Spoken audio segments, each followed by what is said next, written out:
आप सभी को जन्माष्टमी की बहुत बहुत शुभकामनाएं। जैसा कि हम एक सीरीज चला रहे हैं जिसमें हम जर्नल स्टडी के बारे में चर्चा करने वाले हैं।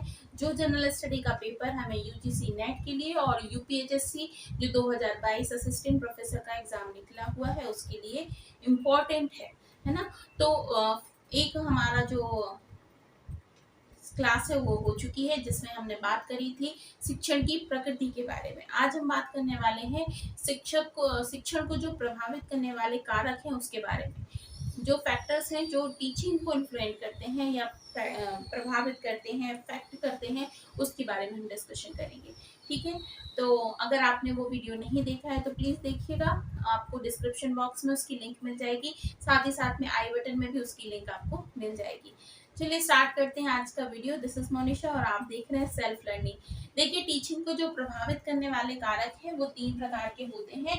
पहला होता है पर्सनल फैक्टर, दूसरा होता है इंटेलेक्चुअल फैक्टर और तीसरा होता है आपका साइकोलॉजिकल फैक्टर। ठीक है, अब पर्सनल फैक्टर को हिंदी में कहते हैं स्वयं कारक। अब स्वयं कारक क्या होता है? ऐसी कोई भी चीजें जो आपकी अपने ही कारण पर प्रभावित करती हूँ। अच्छा, ये टीचिंग को प्रभावित करने वाले कारक है। तो टीचिंग को प्रभावित करना तो क्योंकि जैसे मैंने आपको बताया था जो टीचिंग है वो त्रिमुखी मतलब ट्राइपोलर एक्टिविटी है ना। तो यहाँ पर फर्स्ट जो पिलर है वो होता है हमारा टीचर, और दूसरा जो है वो होता है हमारा स्टूडेंट, और तीसरा जो होता है वो होता है हमारा सिलेबस।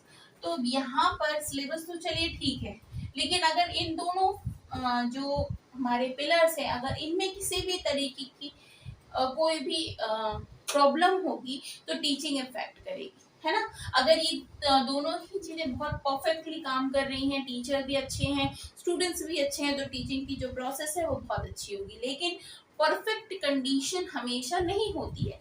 तो अब टीचिंग को कौन कौन सी चीजें हैं जो इफेक्ट करेंगी वो हमको यहाँ पर देखना है। बहुत इंपॉर्टेंट टॉपिक है, लास्ट तक जरूर देखिएगा। अच्छा लगता है तो लाइक शेयर सब्सक्राइब जरूर कीजिएगा वीडियो को।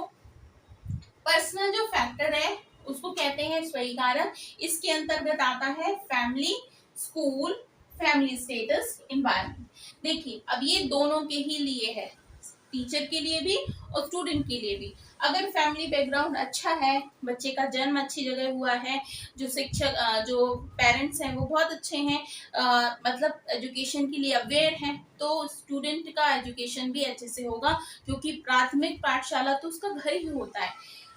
स्कूल अच्छा है, स्कूल का एनवायरनमेंट अच्छा है, तो आपकी टीचिंग बहुत अच्छी होगी। फैमिली स्टेटस बहुत अच्छा है। फैमिली स्टेटस का मतलब ऐसा फाइनेंशियली, मेंटली, इमोशनली, सोशली, ये सारे स्टेटस अगर देखे जाए तो फैमिली के अच्छे हैं, तो एजुकेशन बहुत अच्छा होगा।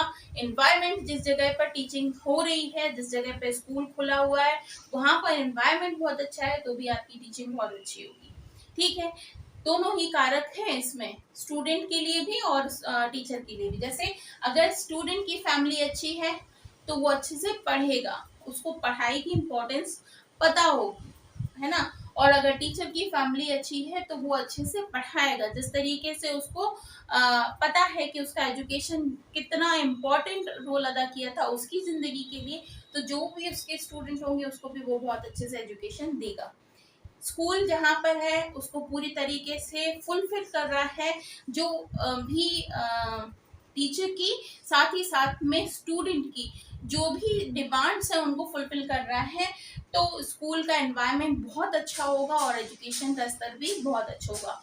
ठीक है, ऐसे ही फैमिली स्टेटस है। अगर टीचर का फैमिली स्टेटस अच्छा है, ठीक है, तो वो केवल टीचिंग पर ही फोकस करेगा। अगर फैमिली स्टेटस उतना अच्छा नहीं है तो वो टीचिंग के साथ साथ बहुत सारी अलग अलग एक्टिविटीज में भी पार्टिसिपेट करेगा, जिससे उसका दिमाग जो है या उसका कंप्लीट माइंड जो है वो टीचिंग के काम में नहीं लग पाएगा। इसी प्रकार से अगर स्टूडेंट जो है उसका भी जो फैमिली स्टेटस है, फैमिली बैकग्राउंड है, वो बहुत अच्छा नहीं है, तो वो एजुकेशन के प्रति उतना ज़्यादा समर्पित नहीं होगा। ऐसे ही एनवायरनमेंट की बात मैंने करी कि एनवायरनमेंट बहुत इंपॉर्टेंट रोल अदा करता है। सब कुछ अच्छा है, लेकिन आप जिस जगह पर भी आप रह रहे हैं, आपकी लोकेलिटी बहुत अच्छी नहीं है, वहाँ पर जो एजुकेशन का स्तर है वो अच्छा नहीं है, वहाँ पे जो जेंडरी रहती है, जिस तरीके के लोग वहाँ पर रहते हैं वो बहुत ज़्यादा अवेयर नहीं है एजुकेशन को लेते हुए, तो भी आपको कितने भी अच्छे क्यों ना हो, आपका बच्चा जो होगा उतना अच्छा ग्रो नहीं कर पाएगा जितना आप चाहते हैं। ठीक है, तो ये सब कुछ होते हैं पर्सनल फैक्टर्स जो टीचिंग को इफेक्ट करते हैं, चाहे तो वो टीचर हो चाहे तो वो स्टूडेंट हो। दूसरे पर हम आते हैं इंटेलेक्चुअल फैक्टर पर, बौद्धिक कारक। बौद्धिक कारक की में बात आती है इंटेलिजेंस बेस पर जो फैक्टर्स होते हैं। इंटेलिजेंस बेस पे क्या फैक्टर्स होते हैं, बच्चा जो है वो क्विक लर्नर है, बच्चा जो है वो स्लो लर्नर है, या टीचर जो है बहुत अच्छे से एक्सप्लेन करता है, कहानियों के माध्यम से समझाता है, अपनी जो टीचिंग की पूरी प्रोसेस है बहुत ही ज़्यादा मज़ेदार बना देता है, और उसको समझने में बच्चे को आनंद आता है, समझता है, उस क्लास में बैठता है, उसको क्लास में बैठना पढ़ना अच्छा लगता है, टीचर को पढ़ाना अच्छा लगता है। तो उस जगह पर जो इन्वायरमेंट बनेगा टीचिंग का, बहुत लर्निंग बाय डूइंग का बनेगा। ठीक है, स्टेप बाय स्टेप लर्निंग का बनेगा और करके सीखने का बनेगा। तो उस कारण से जो यहाँ पर इंटेलेक्चुअल फैक्टर होता है वो भी टीचिंग को प्रभावित करता है। अगला आता है हमारा साइकोलॉजिकल फैक्टर, जिसको हम कहते हैं मनोवैज्ञानिक कारण। अब मनोवैज्ञानिक जो कारक है या साइकोलॉजिकल फैक्टर है, ये दोनों का, इसका स्टूडेंट का भी और टीचर का भी। अब क्या क्या होता है जो प्रभावित होता है, जैसे हम पहली बात तो करते हैं एप्टीट्यूड की, फिर होता है इंटरेस्ट, फिर आता है आपका एटीट्यूड, फिर आता है इंस्टिंक्ट्स और रिफ्लेक्स एक्शन और कॉम्प्लेक्सेस। अब यहाँ पर फर्स्ट जो बात हमने करी वो क्या है, एप्टीट्यूड की। अब एप्टीट्यूड की बात होती है क्या, अभिक्षमता। अब ये अभिक्षमता क्या होती है, देखिए टीचर के अंदर जो एक होती है वो एक अंतर्निहित शक्ति होती है जो उसको पढ़ाने के लिए प्रेरित करती है, उसको सिखाने के लिए, समझाने के लिए प्रेरित करती है। अब एक तो होती है अपने अंदर से, इनसाइट से आने वाली प्रेरणा जो उसके अंदर से आती है, लेकिन दूसरी होती है जो उसके पास कोई और रोजगार का विषय साधन नहीं है, इस कारण से वो टीचिंग को अपना प्रोफेशन बनाया है, तो वो एक अलग होता है कंडीशन। अगर कोई बाय नेचर टीचर है तो उसको पढ़ाने में आनंद मिलता है, लेकिन अगर कोई ऐसा नहीं है कि वो टीचर बाय नेचर है, बल्कि उसके पास कोई और साधन नहीं था इसलिए उसने टीचिंग स्टार्ट कर ली, तब दोनों ही जो व्यक्ति हैं, भले ही दोनों की जो इंटेलेक्चुअल पावर है वो बहुत अच्छी है, लेकिन टीचिंग इफेक्ट करेगी।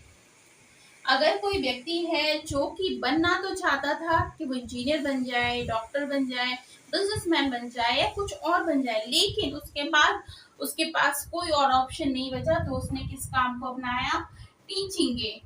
तो वो टीचिंग का काम को करेगा क्योंकि उसका कार्य है, लेकिन टीचिंग को जिएगा नहीं, मतलब जिस तरीके से उसका 100% उसे देना चाहिए वैसा वो नहीं करेगा।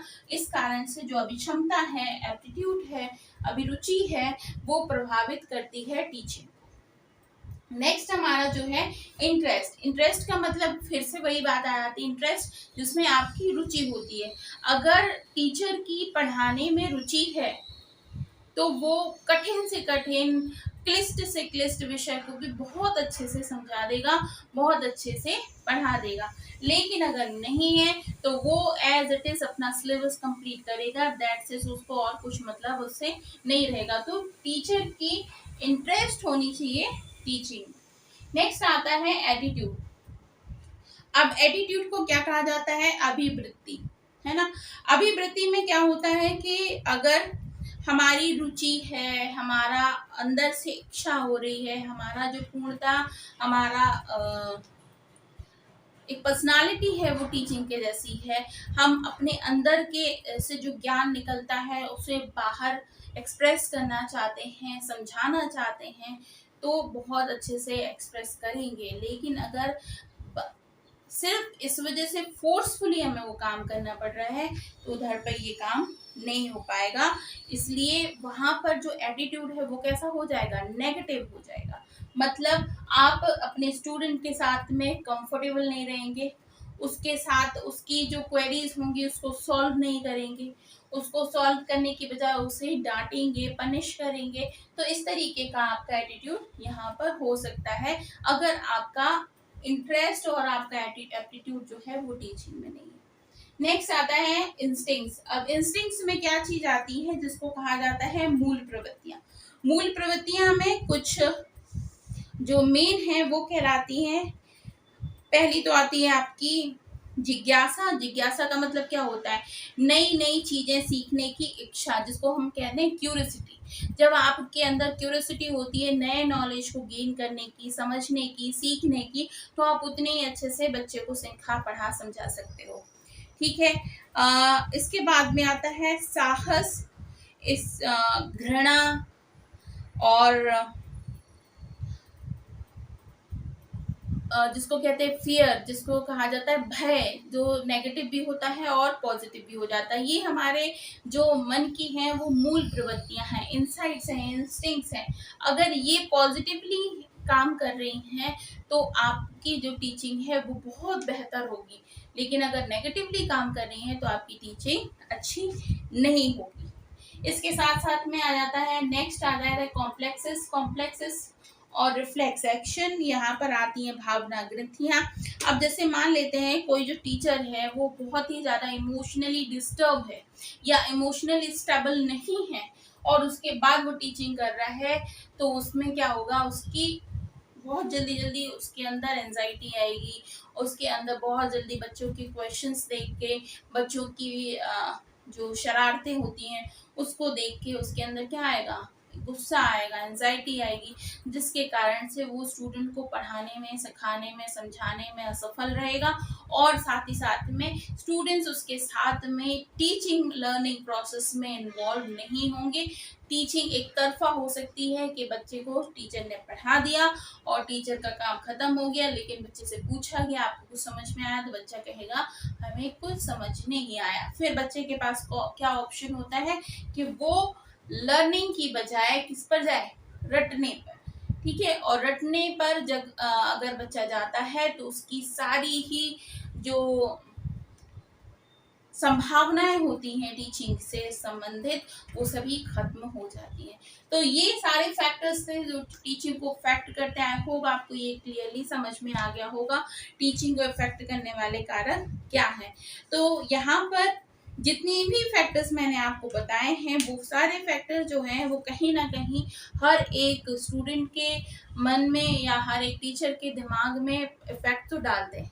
अगर ओवरऑल देखा जाए तो बौद्धिक कारण, फैमिली कारण और तीसरा आपका साइकोलॉजिकल कारण, ये तीनों ही चीज़ें ऐसी हैं अगर बहुत ही सुटेबल कंडीशन में हो तो टीचिंग लर्निंग प्रोसेस जो है वो बहुत अच्छी हो सकती है। तो आई होप आपको ये वीडियो क्लियरली समझ में आया होगा। नेक्स्ट वीडियो में बात करेंगे मेथड्स ऑफ टीचिंग की। ठीक है। तो बनी रहिए सेल्फ लर्निंग के साथ। अगर वीडियो अच्छा लगता है तो प्लीज़ लाइक शेयर सब्सक्राइब ज़रूर कीजिएगा और अपने बाकी जो दोस्त हैं जो यूजीसी नेट या फिर यूपीएससी की तैयारी कर रहे हैं उनको भी शेयर ज़रूर कीजिएगा वीडियो। मिलती हूँ नेक्स्ट वीडियो में टीचिंग मेथड्स के साथ में। आई होप आपको ये वीडियो अच्छा लगा है। देखते रहिएगा। Bye bye.